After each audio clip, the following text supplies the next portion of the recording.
கையில் என்னடா இவ்வளோ முருங்கைக்காய் வச்சுட்டுருக்கேன்னு பார்க்குறீங்களா? அந்த கதையை பார்க்கலாம் வாங்க. எங்கள் 5 அடுக்கு தோட்டத்துக்கு இடையில நிறைய முருங்கை மரங்கள் இருக்குங்க. எல்லா முருங்கை மரங்களும் ஒட்டுக்கா பூ பூத்து காய் காய்ச்சி எல்லா காயுமே அறுவடைக்கு ரெடி ஆயிடுச்சுங்க.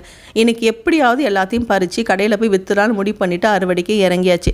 கீழே இருக்க காயெல்லாம் நான் பறிக்கிறேன்னு பறிச்சுட்டு இருந்தாங்க.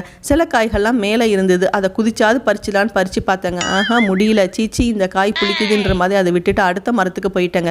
கீழே இருக்க காயெல்லாம் முடிஞ்சளவு என்னால் வளைச்சி எடுத்து எல்லாத்தையும் பறித்து முடிஞ்ச அளவு பறிச்சிட்டேங்க. அப்புறம் என் ஹஸ்பண்ட் நானும் என் பங்குக்கு பறிக்கிறேன்னு துரட்டி எடுத்துட்டு மேலே இருக்க காயெல்லாம் நான் பறிக்கிறேன்னு பறிச்சுட்டு இருந்தாங்க.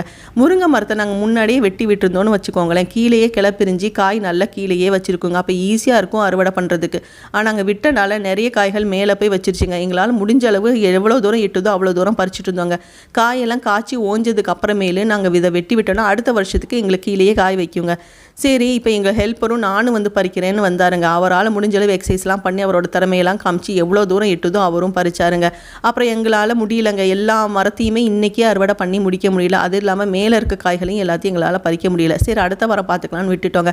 அப்புறம் என் தோட்டத்தை நான் பராக பார்த்துட்டு இருக்கும்போது பார்த்தா ஒரு கொய்யா மரத்தில் 3 கொய்யாக்கள் இருக்குதுங்க. எப்படிடா இதை நான் விட்டேன்ட்டு அதையும் பறிச்சிட்டாங்க. அப்புறம் இன்னொரு கொய்யா மரத்துலேயும் கீழே ஒரு காய் ஒளிஞ்சிட்டு இருந்துச்சு, அதப்பையும் பறிச்சாச்சுங்க.